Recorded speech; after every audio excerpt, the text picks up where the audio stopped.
malipayong Pasko o mabulahang bagong tuig 2025.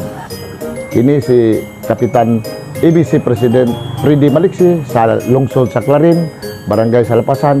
Ako manghinaot uban sa akong pamilya nga ang diwa sa Pasko magpatigbabaw sa mga katawhan diri sa atuang probinsya, sa atong lungsod sa Clarin, sa Barangay Lapasan, nga unta kita magkausa, maghinigugmaay, maghinatagay sa ngalan sa diwa sa Pasko.